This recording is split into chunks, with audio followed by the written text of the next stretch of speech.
We've entered an awkward new world in the football transfer market, ye ol' soccer mart here. It's a world where basically everybody, I don't think there's going to be like a general consensus. It's a world full of gray areas.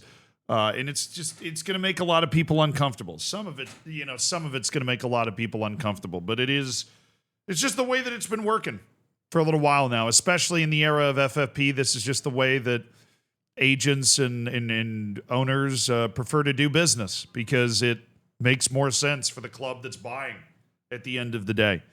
Of course, talking about the Trent Alexander-Arnold news.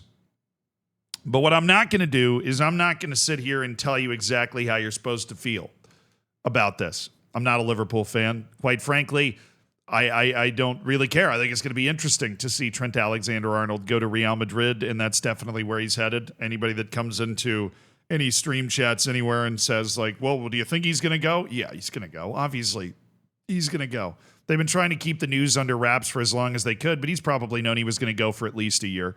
That's the way these things work.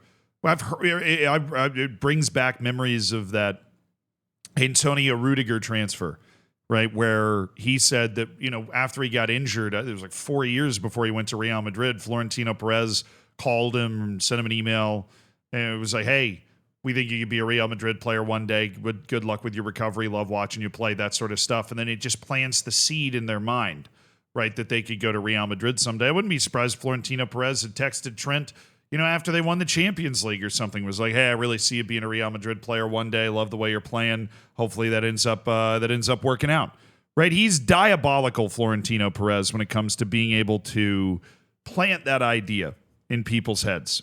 It's something that a lot of players have talked about, particularly ones that do end up at Real Madrid, that he's able to plant those ideas and make you think about it and, dream about being able to play against, play for the biggest club in the world, right? The biggest, best team in the world. It's pretty hard to debate that point based off the way the last 10, 15 years have gone. And that's what happened with Trent. I have no inside information, but I think that you are fooling yourself, deluding yourself. It's time to wake up and smell the roses that this is how this shit works.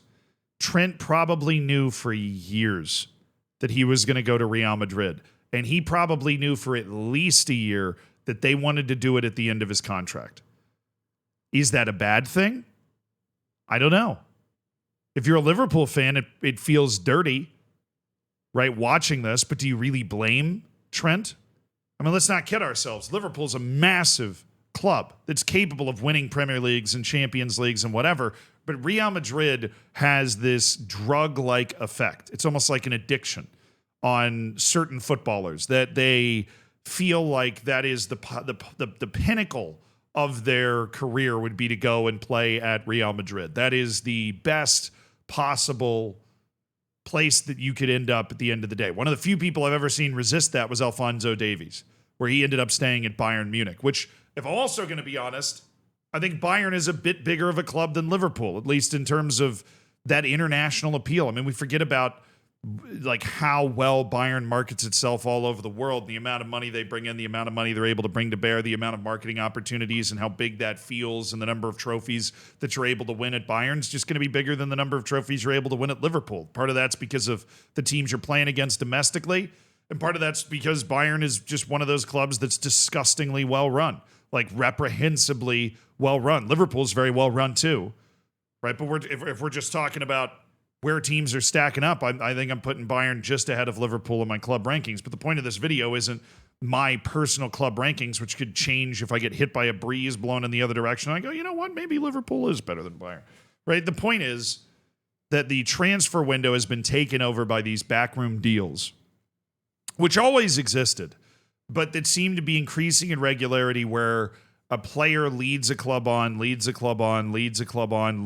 club to believe that there is a chance that a contract is going to be negotiated, but it's not. There is no chance. They basically have already agreed to a contract in principle with Real Madrid in this case. This has also happened with Juventus. I remember Dusan Vlahovic to Juventus was a really dramatic one where Fiorentina was calling him out all over the place for doing this sort of thing.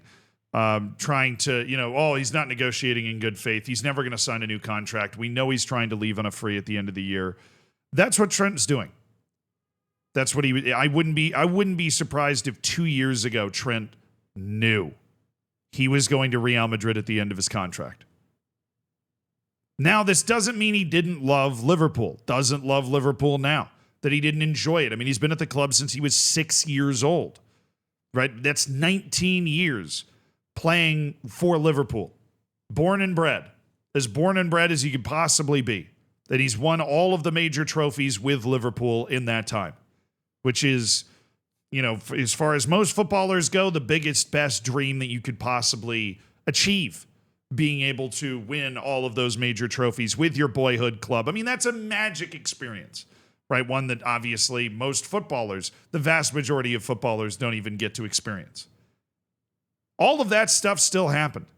This is still corner taken quickly Trent Alexander-Arnold. Like the chosen one, this unique right back that plays no defense and yet somehow has such a net positive impact on the outcome of the game. Right? It's just one of the weirdest players, in my opinion, in the world of football. All of those things are true.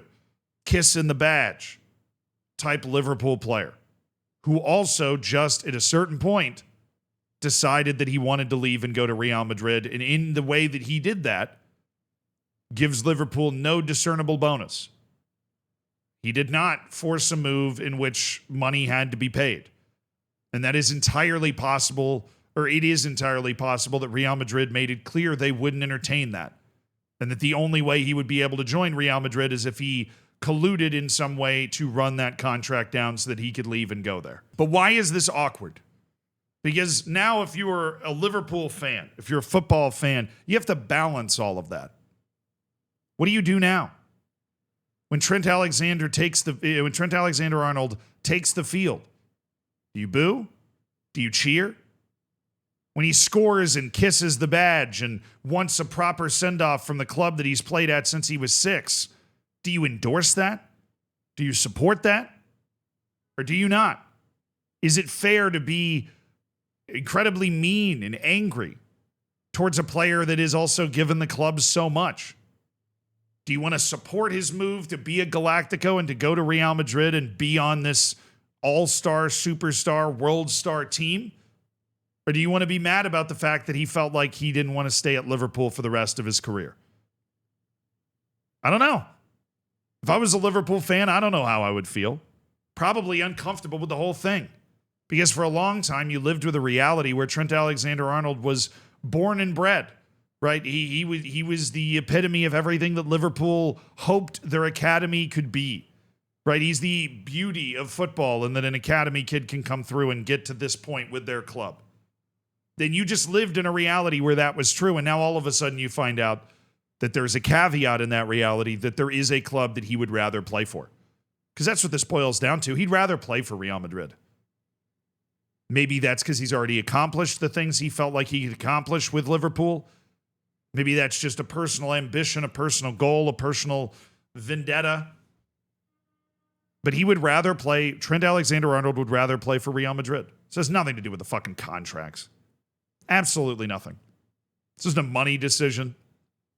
This is a years-long process of Florentino Perez convincing Trent that this was something that he could do and they would want to have happen. It is going to become increasingly important for directors of football to sniff this stuff out in advance, because I do believe this was sniffable. There were rumors around this a little while ago. You've got to be able to sniff this stuff out and try to make it public. And unfortunately, I think the only way you can handle this is to make it nasty.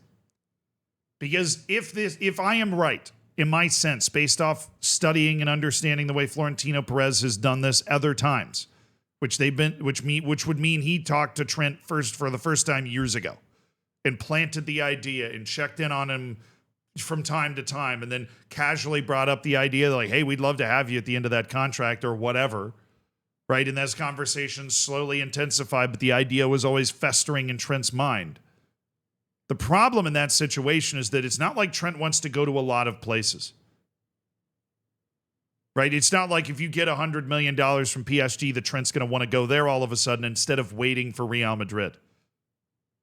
You can't just accept an offer from Bayern for $80 million and then expect Trent to actually accept the contract to go, because he's already been promised that he's going to have a spot waiting for him at the club that he actually wants to play for.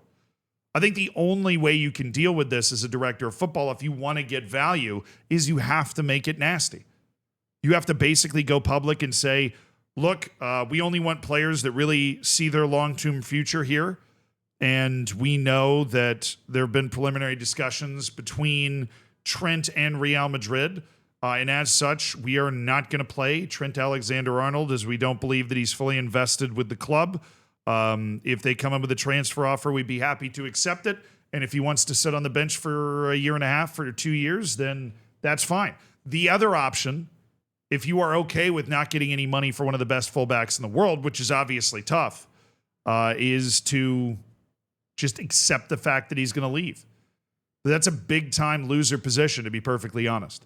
So I think we are going to see a few more teams in the future take the Fiorentina approach, and that's going to be really painful, because a shitty breakup between somebody like Trent Alexander-Arnold and Liverpool that kind of forces Real Madrid's hand or launch an investigation into tampering rules in terms of transfers or whatever, and tries to ice him out so that you can get some money for him because it's basically clear that he's already agreed to go somewhere else a year and a half in advance. Right? That's going to be so nasty and bitter and divisive. But at the end of the day, if you can get the money that you are owed for somebody of Trent Alexander-Arnold's quality, which is 80 at least, you should get it. Because these FFP days are freaking tight. And if you get 80 million, you can go out and sign a whole host of guys to attempt to bolster your team. Talented younger players, or maybe take a big swing on somebody like Gyökeres in the swap deal. But now that sort of thing is off the table or less accessible because you just lost one of your best players for free. It's a dangerous game a lot of these directors of football are playing. And in the meantime, it's a complicated situation to be a fan in, because how do you deal with this? I don't know. Because at the end of the day, Trent is all of those things. He's somebody that grew up in Liverpool and did everything for the club and then also wanted to leave and probably knew he was going to leave for a long time. And that's it.